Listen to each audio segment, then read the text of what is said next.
Well, hello. I want to talk to you today about a special pen, and believe me, this review has been a long time in the making, and I'll tell you about it when I do my pens in use video later this week. So, the pen itself lies within this leather case. Now, this leather case, I'll put it over here on the right because I've got room here. This leather case is very impressive and red and has absolutely no branding on the outside. But you open it up, upside down apparently, open it up and you see a logo. There's a pencil in there, and it also is supposed to come with this pen. Now, these are the works of Centropen from the early 1960s in Czechoslovakia. I had a commenter when I first mentioned this pen on YouTube tell me that it's no longer called Czechoslovakia, it's called the Czech Republic. To which I say, yes, you are correct. And Centropen to this day does exist in the Czech Republic. But in the early 1960s, when this pen was made, it was Czechoslovakia. So I want to show you around this pen a little bit first. I'm using old footage because I've had issues, audio and technical and so on. So, but the footage of the camera had much better light that day, so we'll just go with that. All right, so we have a beautiful brown celluloid. If you look at it, it looks kind of like that Omas celluloid that Matt Armstrong likes so much, but darker.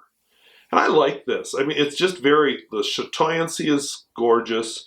The color is nice. You know, brown isn't my favorite, but I'll forgive it on this pen because wow. And then look closely. Sorry, we'll try that again. Look closely at the furnishings, the trim rings and such, and the clip.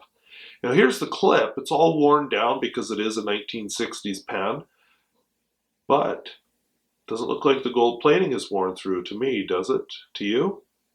And the answer is no, because this pen is actually gold filled. So we're not just gold plating, we're filling these parts with gold so that they actually look like gold as the plating wears off. That is attention to detail. Another, if we look at there's a blind cap on it, and underneath is the control mechanism for the piston. Yes, it is a piston filler. And generous large ink window, although the ink does seem to just kind of cling to it, so you always know what color ink you're using, I guess.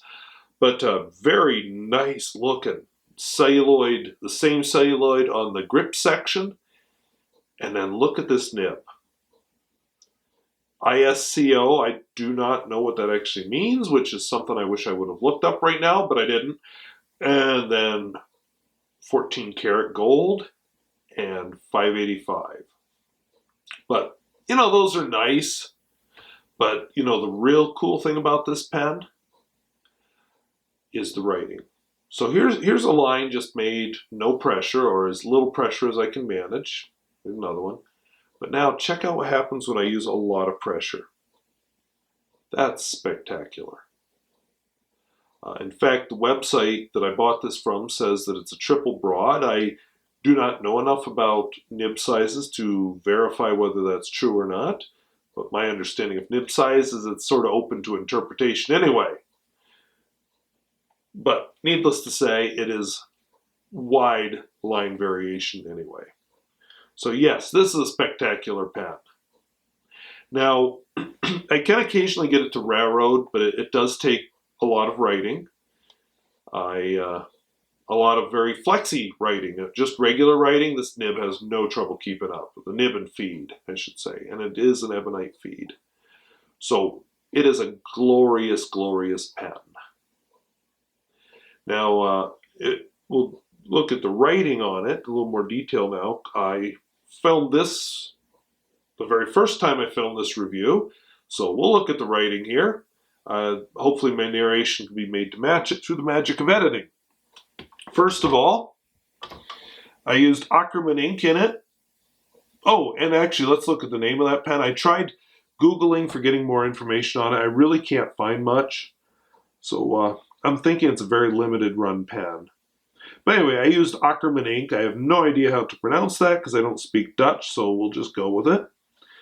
Very flexible, especially when you get a little piece of hair cut in the nib. But I got it out by the time I wrote the word flex here again. and do a couple sloopy dirtles and waves and so on. And yeah, just look at the line variation. That's spectacular. So as far as the smear test, no pressure, a lot of ink, wow. Lots of pressure, wow, a lot of ink. Wetness and flow, not bad. And then I tried the reverse writing. As you can see, the nib caught and I splashed ink and I thought, oh no! But it was okay. But here's why. When the pen arrived, the nib tines were not aligned. They were kind of like, I'm sorry, I'm looking to make sure you're seeing what I'm trying to show you. The nib tines were kind of like this. And so I had to straighten them and align them, and I wasn't thrilled to have to do that, especially since there were photographs of the nib on the website where that was not the problem. But anyway, I did get it straightened, so it's all good. But I imagine it's not as straightened as I like to think it is, and that's probably why I caught it doing reverse writing. But that was horrible writing anyway. So now, let's turn our attention to the writing sample.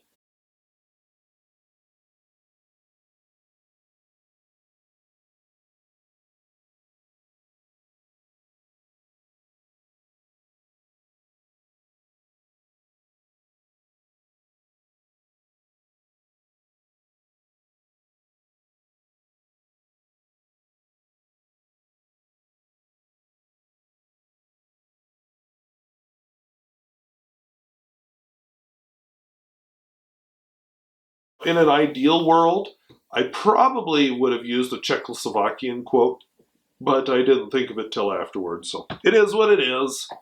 Get Carl Sagan. He's pretty cool anyway.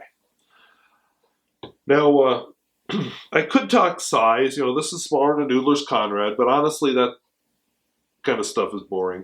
It's on my blog if you're interested.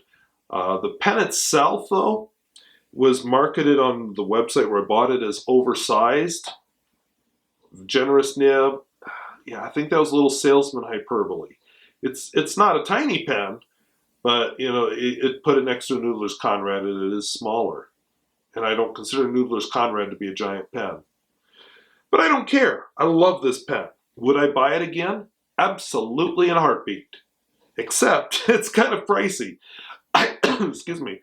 This summer, I did an experiment, not with this pen in mind, just my own finances and health in mind, to see if I could do 3 vegetarian days a week. Now, I'm not a heavy meat eater, but usually a lot of the recipes I make have meat in them. So going without the meat for 3 whole days a week was more of a challenge. I'll go individual meals without meat, that's no problem. But anyway, by the end of summer, I noticed, wow, you saved a bunch of money by doing this. And that money turned into this pen. Sorry, we'll use the wide open space. That money turned into this pen and pencil set. Now I am redoing my budget with 3 vegetarian meals and 3 vegetarian days in mind. So I no longer am saving that money on the food budget because that money's no longer in the food budget.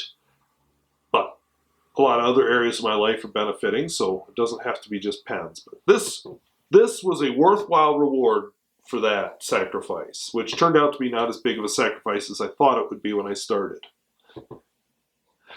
But that said, this is a pen I would have to save for. I just don't spring this kind of money on a whim. So I would have to plan for it or have some type of savings that's worked out in a way not expected before I would buy this pen again. But I would. Absolutely. Love that nib. Now, is it a daily writer? No. With a nib this flexible, when I say flexible, I mean it almost feels like I'm using a paintbrush. I have no nib that even compares to this. It's unbelievably flexible. But that also means it's not so conducive for regular business type writing. This is an awesome pen for writing a letter to somebody. It's an awesome pen for showing off ink. It's an awesome pen just to look at and sit with and stare at the chatoyancy and turn it over and over in my hands and just go, ooh. But not a daily writer. That's my Lamy 2000. But I will also say this pen has been inked up almost continuously since I got it. Now I'm probably going to have to slow down and use some of the other pens too, but wow, is this pen a fun pen. Now I want to close this video, give you a brief history of Centropen. I'm going to show some more footage from my first attempt at this while I discuss this. You may not see me again, we'll see. Anyway, the company is actually 70 years old. It's currently located in the Czech Republic in the city of Dečice. I believe it's in Dečice. I actually didn't look where it is now, but I think it is. Dečice, here I'll write it down for you. I do not speak the language, so I looked up how to pronounce it, but I'm also trusting that I'm doing it right. So I did try. Don't be offended if it's wrong. It's not a slam at anybody from that area of the world. All right, so in 1940, we had two entrepreneurs in Dečice started to make fountain pens and pencils together. One of them was actually a leather maker, but whatever. These were mostly injection molded plastic pens under a brand called Steno.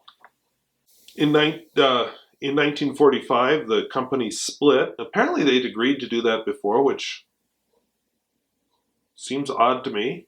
And then one of them continued manufacturing under the name Omega. 1948, the government said any private companies with over 50 employees were to be nationalized. Now, oddly enough, the website does not mention the Second World War, and it does not mention the communism, other than indirectly through references like this, so I'm not sure why, but it is what it is. And so they became part of Centropen, and there were actually 12 different small pen and writing utensil manufacturers in Czechoslovakia at that time, which is interesting to me. You wouldn't think a country that size would have so many, but it did. Then in the 1950s, rather than have these 12 small manufacturers all over, they were all centralized in Dečice to make pens under the name Centropen. And so you had the wisdom of 12 different small manufacturers coming together. And my belief is that this pen is the product of that. This pen is spectacular. From that gold celluloid, the gold-filled trim, the beautiful, beautiful gold nib with its unbelievable flexibility, the feed that keeps up, even details like the finials are centered correctly. They're not off-centered. The chatoyancy almost perfectly lines up. It is just a spectacular pen that gets all the details right. And I think that's that expertise of 12 small manufacturers. And the leather case, where did I put it here? The leather case is just a part of that. That's something, one of the original entrepreneurs was a leather maker. Now, just idly mention it, the pencil came with the pen. I don't really use the pencil because it has an odd lead size that I can't find without ordering it, and I don't use mechanical pencils that much anyway, so yeah, there is that. But overall, just unbelievably nice. Now, Centropen does still exist. They don't make pens like this anymore. Nowadays, what they make is more lower cost pens, which they started doing in the 60s, and it just kind of accelerated from there, which that's fine. Every company has to find its niche. And I would imagine, especially in communist countries, there was a limited market for things like this, and if they really wanted something nice, I've always heard that they would smuggle in Western nice stuff. So it had its little cachet or whatever. But anyway, so glad I have this pen. If you have the chance to buy a Centropen of this era, even if you can't find this exact one, I've read a lot of good things about them. It's one of those underrated sleepers in the vintage market. So I'd encourage you to look at them. And I don't know if I'll ever get to review a pen like this again. So hopefully this channel isn't all downhill from here, but boy, was it fun getting my hands on this pen. And no, you can't have it. It's mine. So I thank you for watching, and we'll see you later. Bye-bye.